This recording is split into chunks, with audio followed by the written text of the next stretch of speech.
I'm back, here to give you answers to questions you've never even thought about asking, such as, how do you beat Command & Conquer's Generals USA campaign using only voice commands?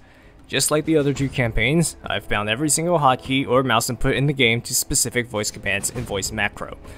I learned my lesson from the last time, so I'll be a complete wimp and play through the campaign on easy again. The game says it's normal, but it's really easy. As always, I'll provide the export XML for VoiceMacro in the description in case any of you want to try this as well. Do note that the hotkeys are for base game generals and not 0 hour, so there might be a few things wrong. There might also be a few hotkeys missing simply because I didn't bind stuff I had no interest in using. Without further ado, let's begin. Operation Final Justice has you hunt down WMDs in Iraq. This is a box standard first mission, so you know the drill by now. You're given a large force meant to familiarize yourself with how the faction plays, and it's almost impossible to lose. As something to note, enjoy the sight of the Crusader tanks while you can, because I'm never using them in this run. Your starting force makes mincemeat out of the GLA in Baghdad, so the only difficulty is going to stem from the traffic jams moving through the city. I opt to go around and inadvertently rescue the pilots, who I cannot use, and make my way through the mountains. The only thing that could have been a threat in this mission is vaporized by a scripted fuel air bomb, and I attack the enemy encampment. I take out the WMDs and win. Mission accomplished. Operation Treasure Hunt requires you to rescue 3 downed US pilots. At least that's what the mission wants you to do. The mission setup is what you'd expect. Each pilot is being held in a certain part of the map, guarded by increasingly harder enemies. The game starts you off with a balanced force consisting of equal amounts of Crusader tanks and Humvees. The map designers have clearly never played the USA before. In case you haven't kept with the meta of a 15-plus-year-old game, it's downright pointless to use tanks as the USA. Even with the hefty 40% health upgrade Crusaders get, they just aren't worth the cost. Instead, it's far more efficient to spam Humvees all day. Compared to Crusaders, Humvees are $200 cheaper, faster, and can act as mobile bunkers. Their tow missile upgrade gives them decent anti-armor attack, and it's available right off the bat, unlike the Crusaders' composite armor upgrade, which requires a strategy center. The only downside is that they're a bit fragile, but even that can be remedied with numbers.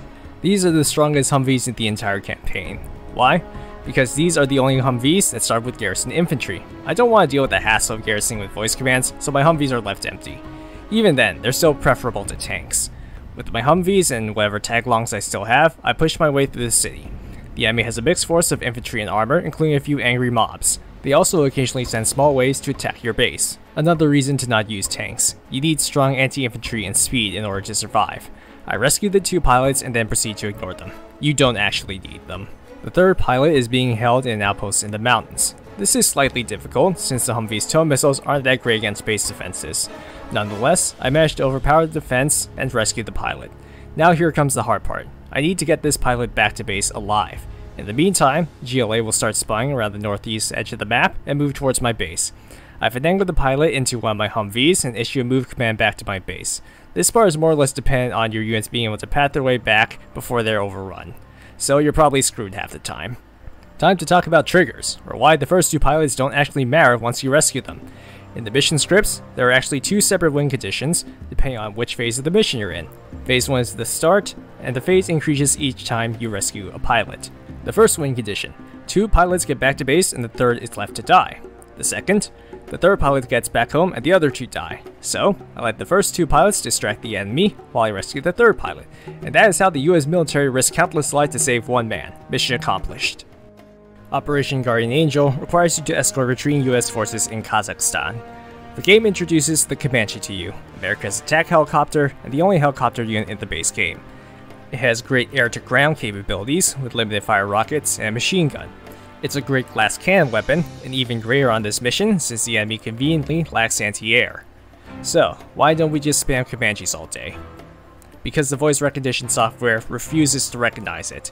No, seriously, it might be the software or it might be me. I did mispronounce the word Chinook multiple times. Regardless, it seems like Comanches are a no-go, and the map designers don't want you using vehicles either. So, what's the solution? I turned the game into a tower defense, of course. Channeling all my hours in Bloons and Arknights, I construct a defense grid impervious to enemy assault. At least until some infantry show up. At which point the Patriot missiles become worthless, and I have to use my starting force to mop things up.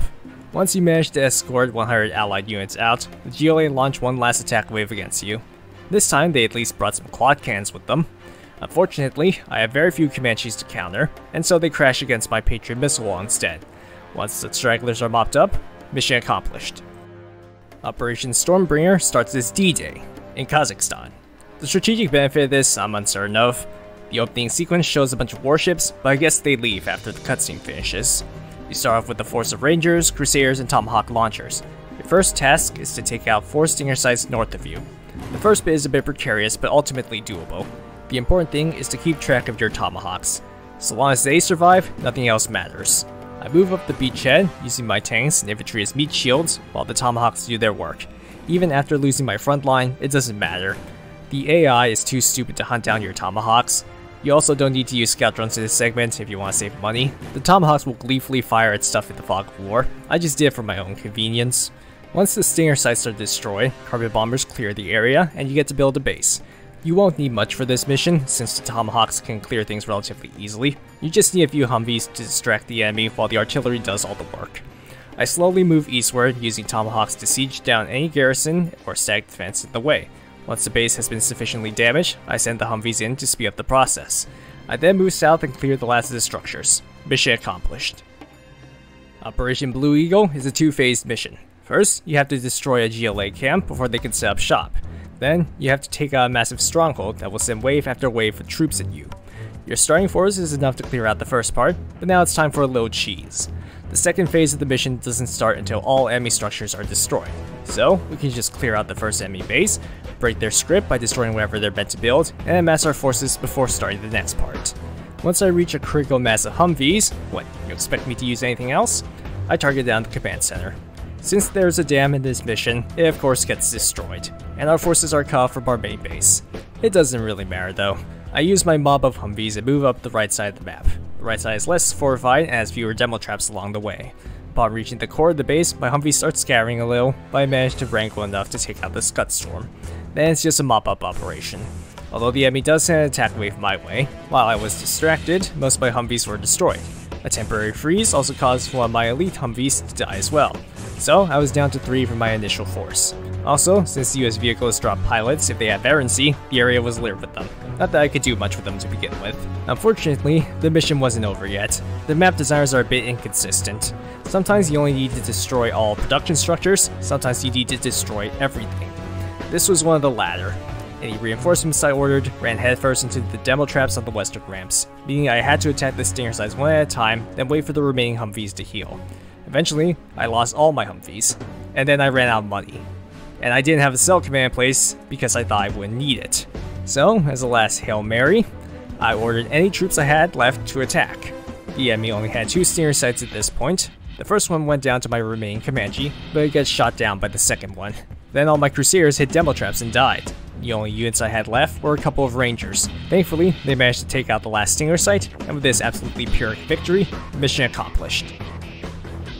Operation Desperate Alliance has you face off against a GLA China tag team, or at least that's what the mission intends for you to do. In fact, if you were playing this normally, that is probably what you would end up doing. Thankfully, through the power of cheese, we can trivialize this mission. You start off closer to the GLA base, so odds are most players will attack them first. That is wrong. Why? If you look in the editor, you'll find that if you cross into the eastern half of the base, you will activate the Chinese AI, who are much more dangerous than the GLA. The Chinese have access to their full tech tree and a nuke, so you shouldn't activate them until you're ready. And by ready, I mean reaching a critical mass of Humvees again. This time, it's easier and more sustainable, because you get access to supply drop zones, which will effectively supercharge your economy. I spend the first 10 minutes of the mission turtling up and booming. After amassing a horde of Humvees, I head south through the canyon. Once I reach the southern edge of the map, I attack eastwards, directly into the Chinese base. With the Chinese AI only just activating, I destroy the base without major difficulty. I also learned that my units really like hugging the nuclear reactors. That definitely didn't cause issues. The only major resistance was near the nuclear missile, which is guarded by bunkers and overlords. The bunkers could be dealt with using fuel air bombs, which the game actually provides me with off the bat. Nice of them, considering I can't use general powers normally. I still can't use them conventionally either, however. I had to assign my command center to a control group instead. My Humvees overwhelmed the overlords and managed to take out the nuke. With the Chinese out of the way, the rest of the mission is smooth sailing. I move back into the canyon and rendezvous with the second horde of Humvees I was trading and go to assault the GLA base. The GLA base is an absolute pushover compared to the Chinese base, to the point where I think I lost more Humvees to them hugging the reactors than to the combined GLA defenses. As I hunt down the remaining structures, I decide to get fancy and fuel air bomb the last arms dealer, just as my Humvees move in to destroy it, at close range. Ah well, what's a little friendly fire every now and again? Mission accomplished. Operation Last Call is the finale of the game, and usually it delivers. You have to siege down an absolutely massive GLA stronghold, which sends constant attacks against you. Except for when you're on easy, then the enemy gets hobbled. Just like the GLA finale, they don't even get to use their super weapon either. Nonetheless, the stronghold itself is still a tough nut to crack. There's an abandoned Chinese space to the south you can capture, but I set up the voice commands on a per faction basis, so I couldn't use it. Instead, we'll be using Old Faithful. Wave after wave of Humvees. Once again, the first part of the mission has been booming and making supply drop zones. My first wave do decent damage, making it past the wall and destroying some of the production structures in the southeast quadrant. Unfortunately, a combination of demo traps, enemy attack waves, strong defense, and brain dead pathfinding caused me to lose all of them. I would have lost them all regardless, but they might have done more damage if they didn't split up.